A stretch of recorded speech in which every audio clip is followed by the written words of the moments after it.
Hello. There are many expats living in Australia as dual citizens who have not been able to see their family in years due to this pandemic. And yet Annastacia Palaszczuk is able to travel to Tokyo freely to bid on the 2032 Olympics. There have also been many events cancelled and restrictions put into place, and yet sporting venues are still able to operate at extremely high capacities. My question is, why is sport prioritised over everything else by the Australian government?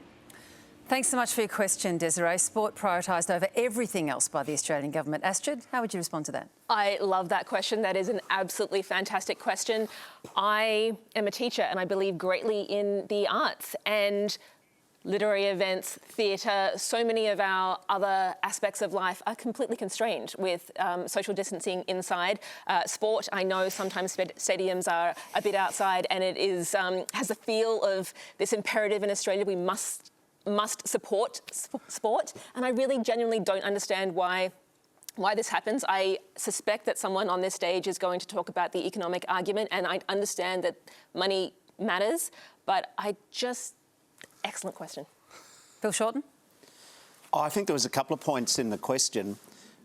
I don't think it should be either or. I think our live entertainment sector's been smashed by COVID, and the government hasn't done enough to support it. I think sport is a lifter of hope. It's a bringer together of communities. It shouldn't be a beauty parade, though. But I thought, for me, and what the questioner said, which was most important, is we've got Australians overseas who can't get home. And I think that's a disgrace. And for me, the real problem in this country is that we haven't handled the COVID-19 outbreak as well as we could have, and as a result Australian citizens overseas for legitimate reasons haven't been able to get home, and yet you've got other people hopping in and out, and so I can see why people feel it doesn't feel right. But as for Annastacia going to Tokyo, we've still got to do the day job, but for people who've had weddings cancelled or can't see their family or had operations put off, I can understand why the perception of a double standard would be really deeply disillusioning. But I think the answer is better quarantine and better vaccination rollout. We'll get to everyone on the panel, in particular the Minister, in just a moment, but I wanted to play you part of what was quite an extraordinary press conference this morning with the Queensland Premier and the AOC boss, John Coates. Have a look. You are going to the opening ceremony. I'm still the Deputy Chair of the Candidature Leadership Group, and so far as I understand, that there will be an opening and a closing ceremony in 2032, and all of you have got to get along there and understand the traditional parts of that, what's involved in an opening ceremony. So none of you are staying behind and hiding in your rooms, all right? I don't want to offend anybody, so...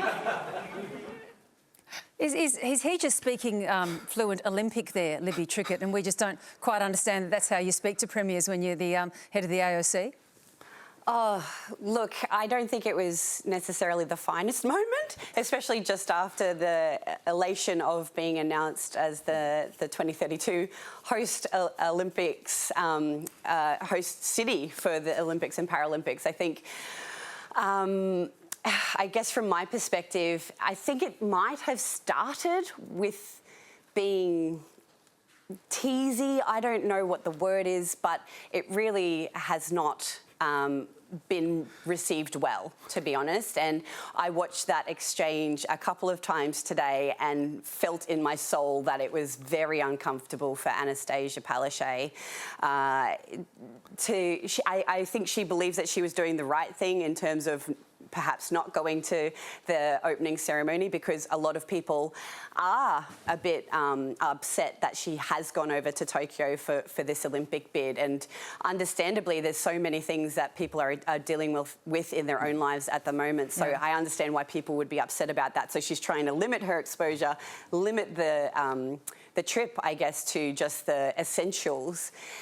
And then to be kind of, I understandably mansplained about the importance of the opening ceremony. I mean, I went to 3 Olympic Games and I haven't been to a single opening ceremony. So I understand that they're important. I understand that it's a beautiful event and I would have loved to have been a part of it. But also, your job is your job, and that's what you're there to do, and that's what she went over to do, is to do the bid for Brisbane. Well, I just don't think she was able to go on, and I think that's unfair for her. Let's go to the Minister. Minister, was that an appropriate way for John Coates to be speaking to the Premier of Queensland?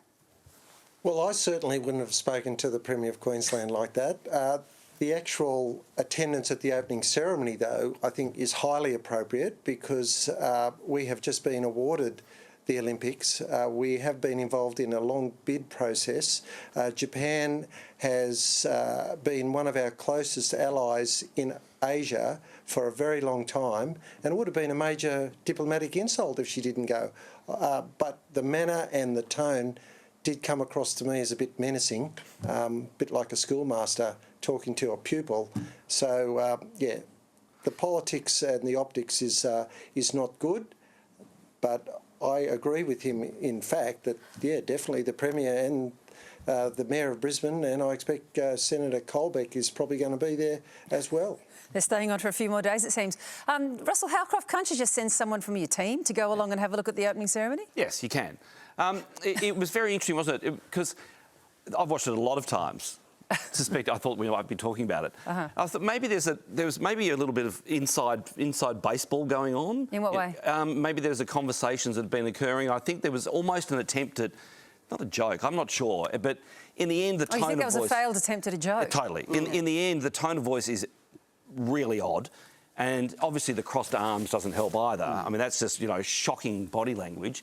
And of course others can go. I mean, the Australians are in fact experts at putting on Olympics. There are executives and staff who go around every 4 years to Olympics in all the different cities, who come from Australia, who are, as I say, absolute expert at putting on these incredible events. So we do know how to do it. We do genuinely know how to do it. We've done it here, and we do it in other countries as well. Well, of course, John Coates has issued a statement following that and said that his comments there to the Premier have been completely misinterpreted by people who weren't in the room. And absolutely, he believes the Premier should come to the opening ceremony, and she has accepted. So that's going along now. Yes, Astrid. I know that this is linked to the 2032 Olympics for Australia, but can we just step back from the Olympics and think about how a man who holds a position of power spoke to one of the most powerful, if not the most powerful woman in Queensland and in Australia?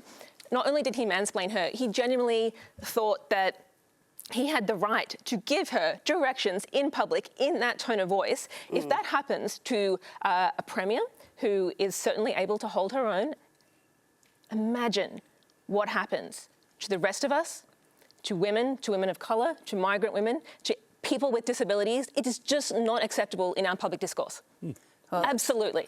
Well, the Minister's already described it as menacing. Do you think there might be some consequences for John Coates about that, Minister Gillespie, or is he pretty much untouchable? Look, I think any comments will be made by the appropriate people. I've said my piece.